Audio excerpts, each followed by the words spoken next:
Alrighty, fellas, yo, what's up? My name is Patrouski. Welcome back to our PokeMMO stream recap, and this is a big one. A lot of things have happened over the weekend, and there's a lot of things to talk about. I'm gonna need to take some deep breaths, take some nice big swigs of energy drinks and water to get through everything today.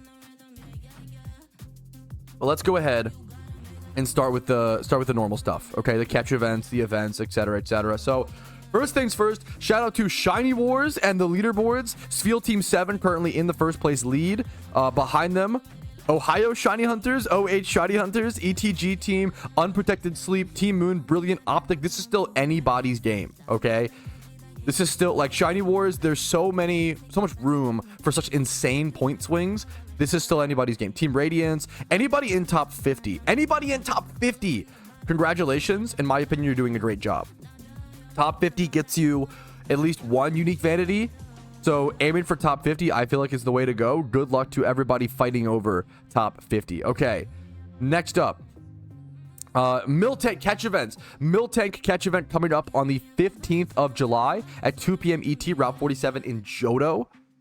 There is a shiny Miltank prize up for grabs, which is amazing. Okay, so keep an eye out for that. Used to be an egg shiny, which is crazy. Now a like rarer ×5 horde shunt. Still a very, very beautiful. I love shiny Miltank. Next up, shifting gears. On the 20th of July, there is a Clink catch event at 1 p.m. ET.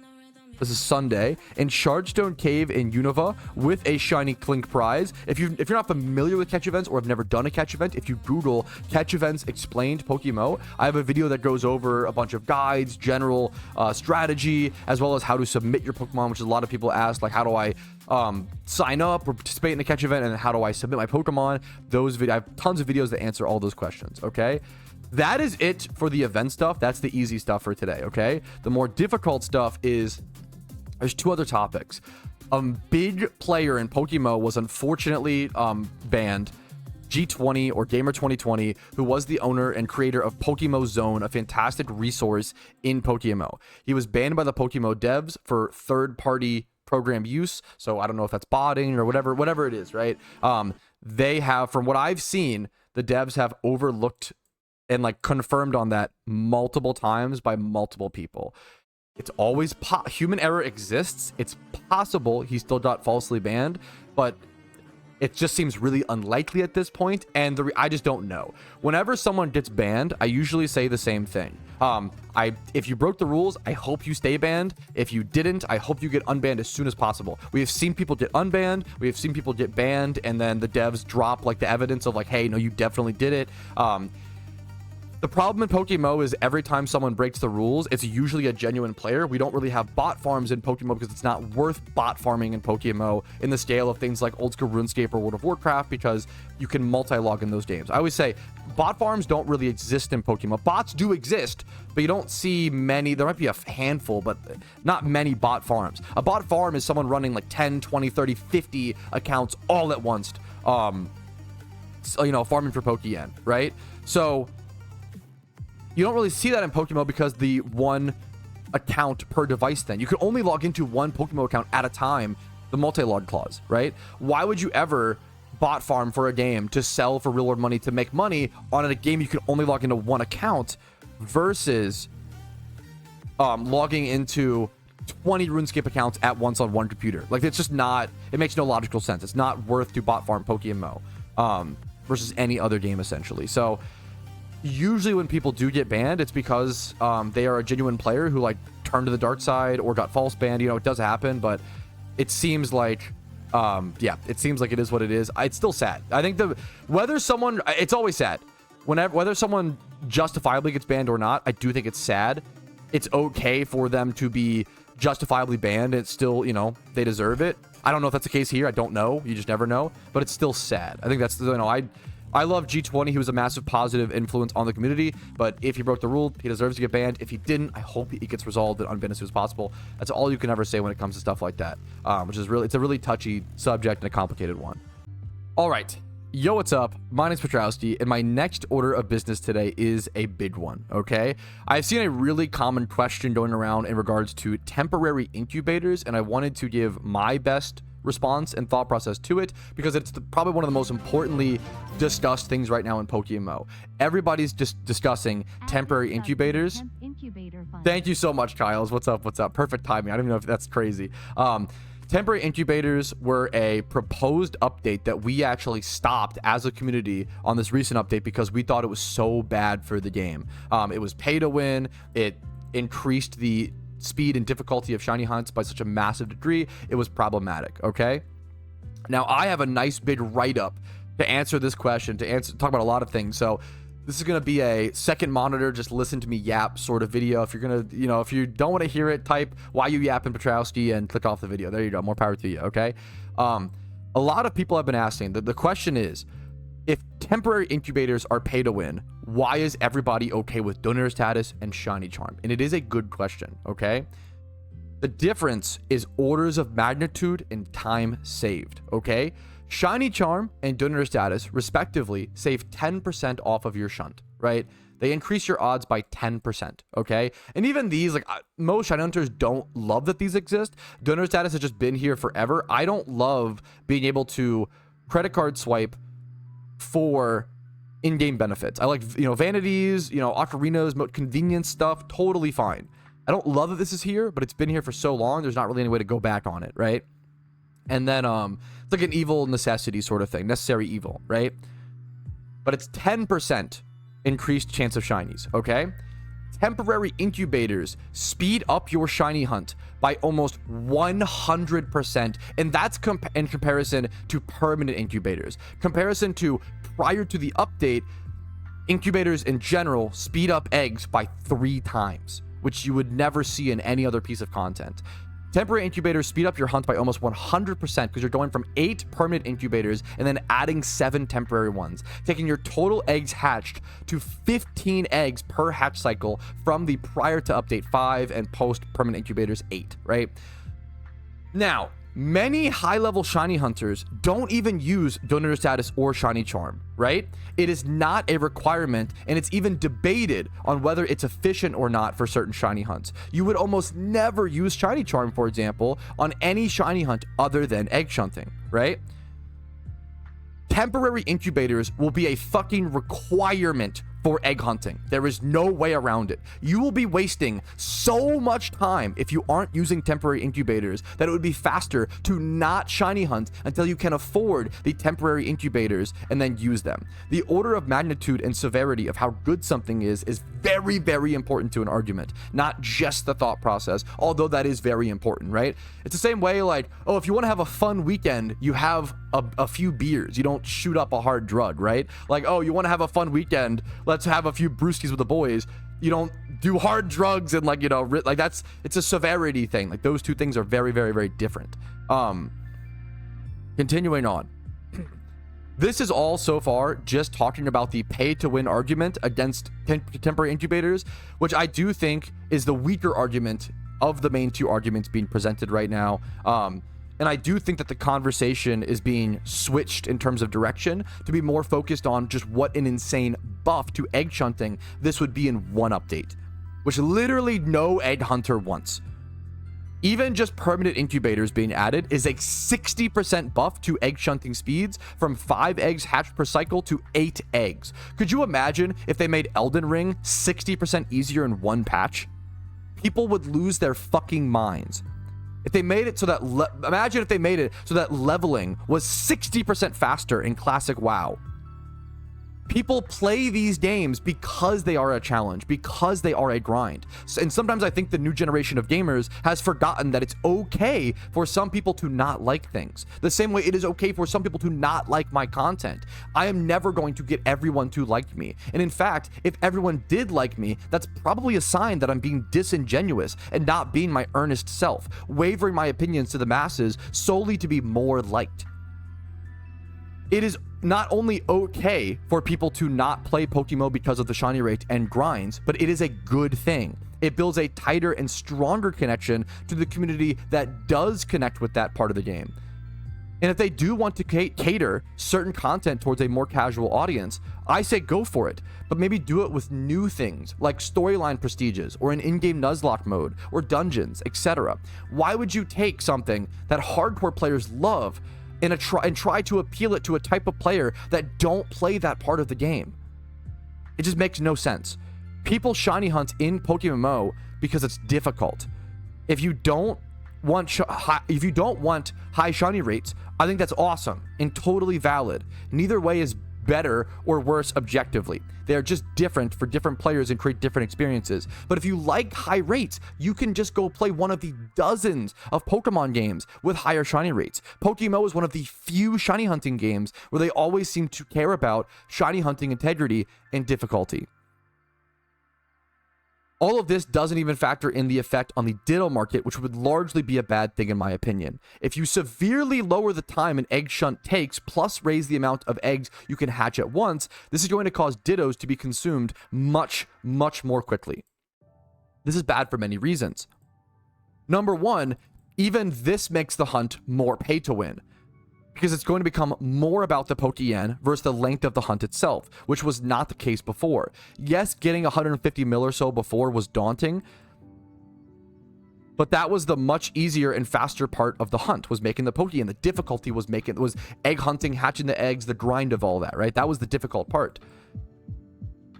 The second reason is that this is going to severely increase the base cost of Dittos on the GTL and in Ditto boxes. Not good IV Dittos, which is really sad to me because the community has been talking about the devaluation of Pokemon for over a year now. Some people saw it coming 2 years ago. Last year, back in like August, September, so about a year ago, I predicted that they would nerf alphas in the upcoming event season, and then they didn't, and I was really shocked because it's so clear to me that the economy needs it. Maybe I'm missing something, maybe there's a deeper discussion, but something has to happen where good IV Pokemon are worth nothing. Not nothing, that's hyperbolic, but worth way less than they should be and way less than a standardized value, and they're lower than the price of the items. That's how you tell, right? So what you want to look at is the way people, you know, how do you say they're cheap? It's just perspective. Let me show you why things are too cheap, okay? When a 1x31 Ditto, right, is 6,000 Pokeyen, 1x31 attack, right? Okay, then 1x31 speed, let's say Gibble, right, is 26k. So some Pokemon still have value in those stats, right? But let's say, so Ditto is 6k, Gibble's 26k. So that's, what is that, 32k, and then you need to buy 2 braces. So that's 52k is what it should cost to get a 2x31 Gibble, right? If it's not, now what you want is the time put in. If I check this price, Gibbles should be like 56k, but they're less than that. This is how you know the market is fucked. When Pokemon with good IVs are worth less than the item value it would take to breed them, right? This would be like if rune plate bodies, okay, in old school RuneScape, you have something called the high alchemy value, right? The breeding braces and items are essentially our high alch value, right? If rune plate bodies were 20k, you'd be like, what the fuck? How is that possible? Because then high alching is so valuable, so good, right? Because you can't really do that. But in PokeMMO, good Pokemon are becoming worth less than their high alch value. We don't really have that same system in PokeMMO. Good IV Pokemon are getting cheaper and cheaper to a dangerous degree. They're cheap. They're like, it's easier to catch alphas every so often than ever to breed up or create good IV mons. Okay. Okay. Back to the script. When alphas were added, people said to me in a stream back in 2023, isn't this going to affect the 2x31 Pokemon market in a negative way? And I replied, yeah, it will surely affect it, but how much and how fast? I'm sure that when that happens, when that problem becomes a problem, the devs will step in. And I think in 2023, people were in panic mode for no reason. And then in 2024, people were concerned for a good reason. They were, you know, lightly concerned, like, okay, the market's getting a little rough. And now in 2025, people are in panic mode for a good reason. It's taken so much time, but the market has been devalued over and over again for 2 years, and nothing has been done to adjust it. 1x31 IV Dittos are usually worth about the same thing as a Shido right now. Catching Pokemon for profit is nearly dead as a money-making method, and money-making in PokeMMO is actually easier and more consistent than ever, with gym reruns, berry farming, flipping, E4 reruns, etc. Players have gotten a lot better at making Pokeyen and PokeMMO, which is awesome. But money making has also gotten less diverse and more monotonous than it was before. So many money making methods just aren't viable anymore. Instead of farming Pidgeys on Route 1 as a new player for male flying Eggrootmons with 1x31s to sell them for 7 to 10k, you just skip that. You have to complete as many regions as possible and just rush to a gym rerun team as quick as possible to make any sort of real Pokeyen. Gym running has become one of the only real viable ways for the average player in PokeMMO. And I'm okay with gym runs being the best method for the average player, but they don't need to be the only method people do. It burns people out really hard. This is becoming a different ramble, though. I'm kind of getting off into the money stuff, but temporary incubators also contribute to player economy issues, which is why it's important to bring up. Hopefully this update and conversation about temporary incubators causes more conversation to happen, essentially. This is the conversation that's happening at lots of high levels in PokeMMO, and also understand that things are still changing very quickly, and we are adapting both sides of the argument in live time.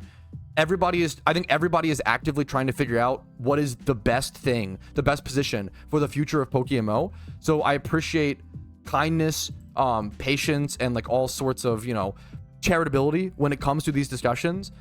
We have about 25 days or so, about 3 weeks, until temporary incubators are going to be pushed as a permanent update once again in PokeMMO. And I think it's up to us as a community to keep that in the back of our mind. Enjoy the update now. I don't want the temporary incubator planning and stuff to overshadow what an amazing update this was without temporary incubators. I take issue with permanent incubators still. 8 of them versus like 6 is ridiculous to me. Once again, a 60% increase is just wild. I'm hoping that we as a community can come together in another month or so, but it's okay to appreciate the positives, have fun. I'm loving the in-game encounter counter. I'm loving the GTL changes. There's a lot of positives in this update, so I do want to talk about that. So hopefully we can just keep enjoying PokeMMO, but keep the incubator stuff in the back of our mind and participate in that discussion if you want to. I appreciate anybody leaving questions and comments and genuine, like, trying to come to an understanding, not just like, oh, I'm just asking questions and then never actually solving them for yourself, right? I think the question of, if temporary incubators are paid to win, why is everybody okay with winner status and shiny charm is a good question, but hopefully I've done adequately to answer that today. If you don't think I have, let me know in the comments. Thank you guys for watching this quick little snippet. Like the video if you enjoy it, dislike if not, subscribe, follow on Twitch, etc. So you guys know the drill. Have a great day, and let's enjoy PokeMMO together. Dude, the unfortunate, like Epoch said, I'm playing as an Iron Man as protest. The fucked up thing is, as an Iron Man, I could just selfishly ignore all of this if I wanted to. I could have just let all of these things hit the game. They don't affect me at all. Like, well, they don't, they affect the game, which I care about, right? But I could have just been selfish, not care about all this, not put my time and energy into this, not engage. I hate drama. I don't want to deal with this, right? But it's important for the game. Dude, as an Iron Man, the selfish thing is like, it's never been a better time to make an Iron Man account, because this is what happened in old school RuneScape, man. A lot of people didn't like the update, didn't like certain things, so people started creating Iron Man accounts as a way to play the game they enjoyed without those things. And yeah, but then they started bouncing around that. So hopefully it doesn't happen in PokeMMO. We'll have to see. But it's kind of ironic / funny. It's never been a better time to create an Iron Man account for sure. Another good perspective to add. Someone said, like, what if you made incubators craftable? So the pay to win argument is like, it's not good that they're somewhat pay to win, right? Another layer on top. But even ask yourself, even if incubators were free from a Pokemart, right? Even if temporary incubators were free, it would still be fucking bad, because you're still buffing something by 300% in one update. That's fucking ludicrous. You would never want that in any video game for anything. That's a ridiculous percentage. Power creep is going to happen. Egg hunting and shiny hunts, I'm sure, will get faster over times through players and updates. That's gonna happen, right? 10% here and there is okay. It's reasonable. Power creep's gonna happen in games to keep people interested and excite new players. 300% in one update is ludicrous. Going from 5 eggs hatched per cycle to 15 is just mind-numbingly. I don't know. Once again, I don't know how it got pushed to live servers. Well, thankfully it didn't yet. I don't know how the devs didn't see that and be like, yeah, that's too much. It's unbelievable. It's crazy. So when they buffed netballs, right? And netballs took ditto rates from 65% catch rate to like 95% in one update. And I was like, that's fucking crazy. That's a terrible, like, that's an insane buff. You don't want that. It's not, it hurt the economy. It hurt everything. It was not good for the game, right? It made everything, it ruined the Pokeball market so that net balls were just good for everything. You never went to a catch and thought, what Pokeball should I use like you do now? You just, okay, net ball, soak net ball. It's always soak net ball. Soak net ball so broken. It's always the strat, right? Soak netball was so busted, and they nerfed it. They buffed something by 30% or whatever, or 50% or whatever, and they were like, oh yeah, 50% buff, that's way too good, right? But now all of a sudden they buff something by 300%, and they think it's a good. Why? Why would you ever think that?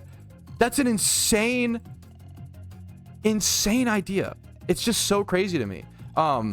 It would be like, imagine if tomorrow gym reruns made 900k Pokeyen per hour. That wouldn't be, there's no way that would be healthy for the game. Like, that's crazy. That would surely cause inflation, would surely cause problems. Like, it shouldn't be craziness to assume, like, yeah, you shouldn't be doing that large of an increase within one update. It's just not. The Pokemon devs are so historically slow and steady. Let's add a few alphas, see how it affects the economy and the market. Why was it on this RP thing? They were like, oh, let's fuck it, balls to the wall, 300% up. Wait. It's really sus to me, and I almost never assume malicious intent, right? It just, you never should buff anything in a game by hundreds of % of one update. I can't imagine a world where that's, at least maybe it's like a new piece of content and it's so busted. Like on an old piece of content that's been in the game for 10 years, that's just so wild to me. That's a great question. Is there a good way to browse through all the vanities in PokeMMO? There used to, like, the best way used to be like PokeMMO Hub, and it probably still is with PokeMMO Hub. It's a website. You can go to the cosmetic helper and like scroll through all the different options. But now, with the changed item market versus item listings, I believe you can actually go all items, go cosmetics, go all, or you could even sort by cosmetics like hats or whatever, and it's only going to show one listing per item, right? So you actually can now sort by all vanities, go from like highest price to lowest price, and you'll only see one listing of each. So it's a must, like, you actually can sort through all the vanities in PokeMMO now very reliably, very reasonably, using the GTL, which wasn't possible before. So it's like a really massive big positive of the recent update, you know? You could go through and see all the wings, like cosmetics, let's do hats, right? Like, you could go through and see really specific things. I think you could go by price, all hats from highest to lowest price. I think it's really fucking cool, man. That is a massive W from that update. Alrighty, fellas, it is time for either your least favorite or most favorite part of the stream, the Movietrouski takes. If you don't know, my name is Patrouski. Well, hopefully you know that. I like movies. I've really gotten into movies over the past few months. I've always watched movies throughout my life, but now I'm like really enjoying like watching like one movie a day type thing. I'm not a movie snob. I'm not a movie expert. I just like watching them. That's it. I always joke around, like, the moment you start seeing me watch like only Korean samurai films, you need to fucking like make fun of me because I've gone too far. But I really enjoy movies. It's been fun to give my opinions and takes on stream. So if you want to see some Movietrouski takes, here you go. Let's jump into it. First things first, Movie 43. Okay, Movie 43 is one of the most hated, most disliked movies of all time, and I do understand why. You might notice I gave it a 4-star and a like, which is actually an 8 out of 10, and I very high rating, and I liked it. I'll explain why Movie 43 is so hated. Okay, Movie 43 is not a movie. I think it's a problem of false advertising and false expectations. Movie 43 is it's sketch comedy. It is a collection of sketch comedy. It probably should have been like a TV show. It is not a movie by any means. It's like 3 episodes of sketch comedy essentially, right? And I love sketch comedy. Now, some of the sketches in here are really bad. Unfortunately, the first sketch of the whole movie is the worst one by far. I don't know if I should, no spoilers, but it's not, yeah. It's the first sketch is the worst one. Push past that, they do get a lot better. There's a really good sketch with the guy from The Bear, the main character, Jeremy Allen White. Is that his name? Something, yeah. There are some great sketches in that movie that are actually like really good, like 5 out of 5s. But you have to push through some sludge, which is why it's tough. So I like, there are shirts that are like, I survived Movie 43. It's considered that bad, and I think it's one of the most overhated. It's just not a movie. It's just sketch comedy, like portrayed as a movie, and people who want to watch movies aren't gonna like that. So that's like the important thing. So that's my take on Movie 43. I gave it a 4 out of 5, 8 out of 10, a like, and I reviewed each sketch individually over on my Letterboxd if you want to see that. Next up, Jurassic World, the first Jurassic World, I really, really liked the first Jurassic World. I was really fucking impressed. I watched Jurassic Park recently, and I respect Jurassic Park. It's an absolute masterpiece. It's a beautiful movie, but I do think it's lost its magic for me over the years. I've probably seen it like four times or so, a few times at this point, and I just like, it's just lost its magic. It's not there for me, as it doesn't impact me as much, which makes sense. It's like a beautiful movie about like the reveal. It doesn't hold up for me. I know for a lot of people it does, but not for me, right? Jurassic World, I actually do feel like was the first Jurassic World. I actually do feel like was a really good reintroduction to like dinosaurs into the modern era.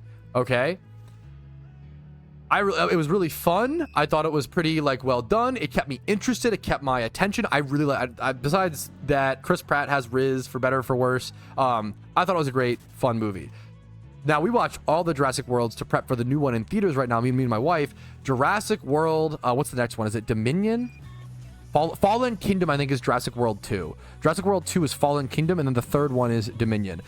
Fallen Kingdom, it sucks, man. Fallen Kingdom actually had some really strong moments. A really strong start. Both Jurassic Fallen Kingdom and Dominion both had really strong, I'll just say Jurassic World 2. Jurassic World 2 had a really strong start and a really good premise. Oh, like all the dinosaurs left over from the previous movie are all on this like volcano islands about to erupt. How do we save them? Blah, blah, blah. But then it just got off the rails. The first half is so much stronger than the second half, and they just lost the plot, and it just got really boring. There's all these side plots. That movie was like 2.5 hours long for why? They just make these movies way too long, and they have way too many side plots that don't really matter as much.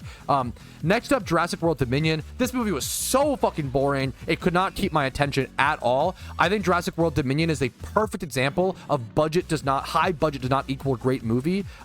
It is the perfect example of like high quality slop, in my opinion. I really, really, really, really vehemently did not like Jurassic World Dominion. It was so boring. It was tough to get through.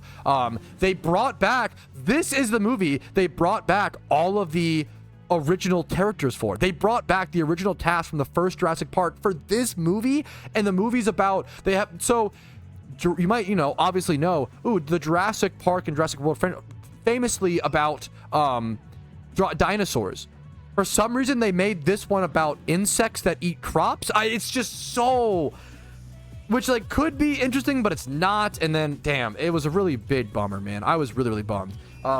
Next up, the new Superman, me and my wife saw in theaters. I was really, really torn on whether or not to give this movie a 4 or a 4.5. I don't think it's a 5. I don't think it's even, I think giving it a 5 is a little crazy, but if it's your cup of tea, if you love that franchise, that IP, I could see someone giving it a 5, understandably. I could see this movie, I could see Superman literally being rated anywhere from a 2 out of 5, which is a 4 out of 10, and anywhere from a 4 out of 10 to a 10, I could see that range. I think below is crazy.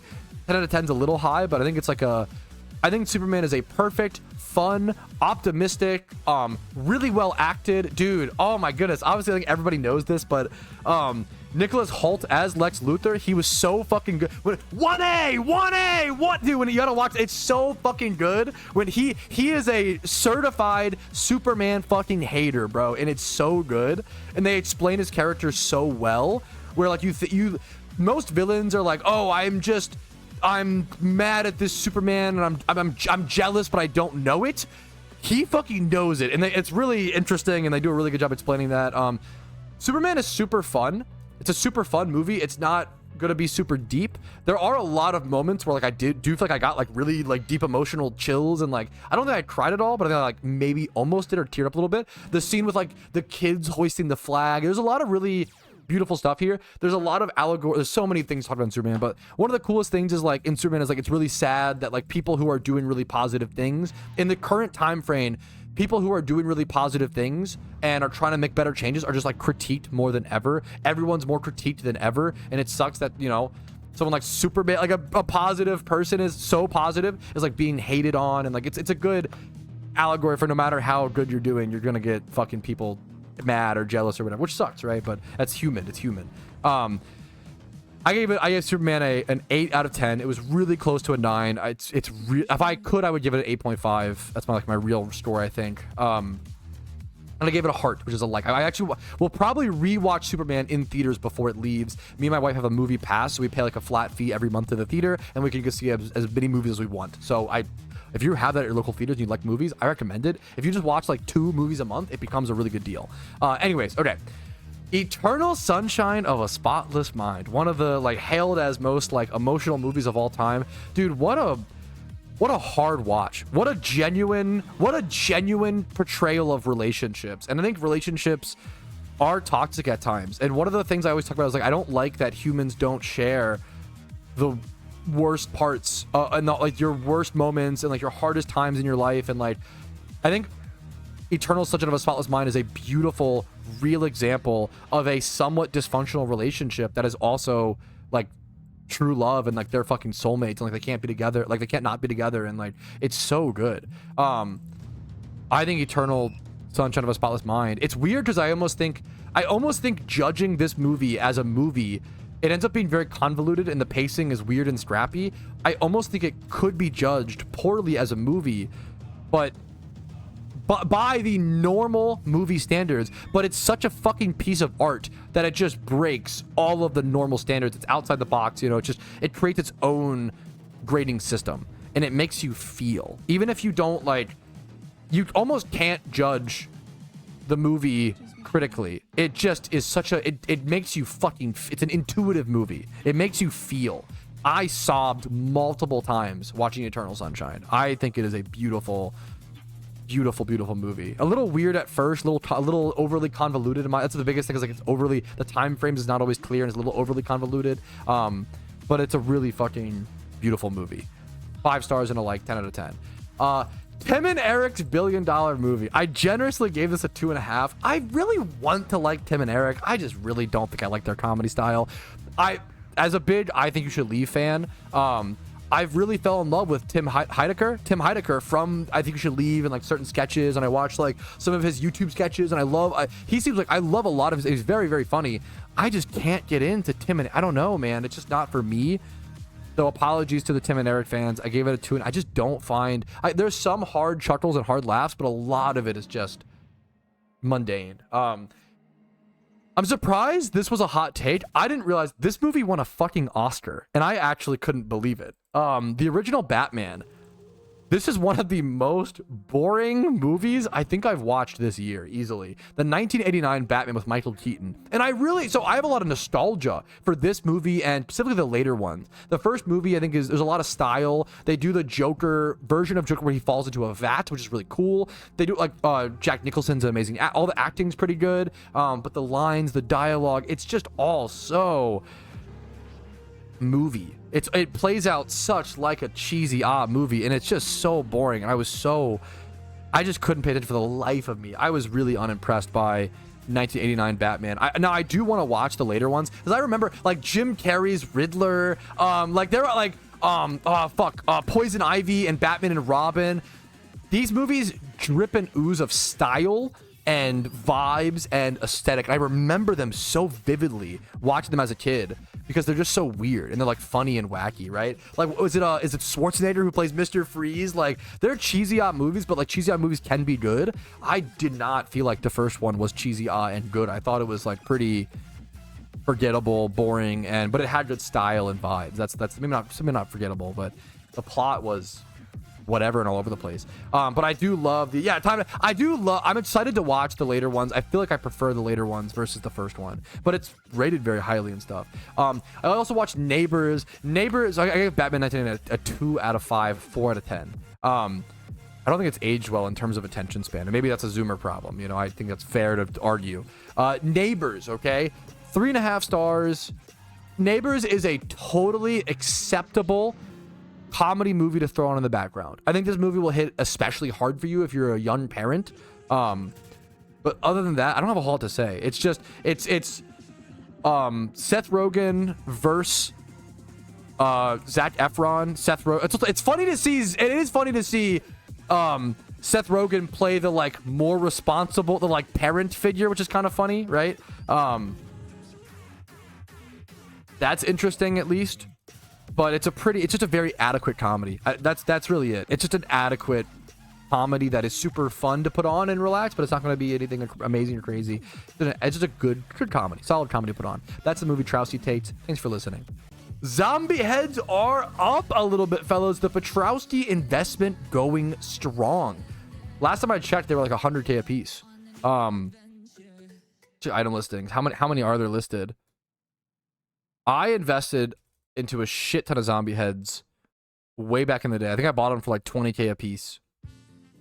I think I could be wrong, but like it's just, maybe like 50. It's a really dumb. I just like it. It was dumb. It got a little rework in the recent update. I think it looks worse. Like I think a fair bit of it's personal preference. It looks more realistic, but I liked it before because it was goofy. But now it's like realistic and not. I don't know. I'm curious other people's opinions on it, but yeah, it's up overall. Happy to see it, man. Unfortunately, fellas, I think I'm going to go ahead and call it. Still no Zapdos today. I really enjoyed today's stream. It felt so fucking awesome to be back live. Even just the notion of the weekend felt crazy.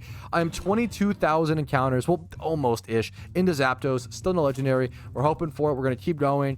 Thank you guys for watching the stream recap. As always, a lot of news, a lot of stuff going on. Like the video if you enjoyed the stream recap. Dislike if not, that's totally okay. Subscribe to the channel for daily PokeMMO videos. I do upload every single day on YouTube. I also stream usually Monday through Thursday at 12 p.m. ET. Discord's down below if you want to join a really cool community that loves PokeMMO. And if you want to go above and beyond and support the content, YouTube memberships, Twitch Primes, Twitch subs, PayPal and Venmo donations, as well as HelloFresh subs. You want to get yourself 50% off of some amazing food that I genuinely do love and encourage, a product that I actually believe in, plus it's 50% off, plus it supports me in the best possible way. It's the best bang for your buck for support, and you get food. So if you can afford it, HelloFresh, great thing to try out, great thing to test. Check it out. First link should be in the description. But other than that, I will see you guys tomorrow for a tranquil Tuesday stream. I'll see you guys later. Have a good one. Go look at PokeMMO, go look at your shunts, and for now, peace, Areno. Yo, what's up? Outro Patrouski here, and I wanted to take this time to say thank you to everyone who goes above and beyond and supports my channel. Your names are all listed here. You make it possible for me to make helpful and mildly entertaining content for the game that I love and make it available for free for everyone to enjoy. Thank you so much for allowing me to even be here.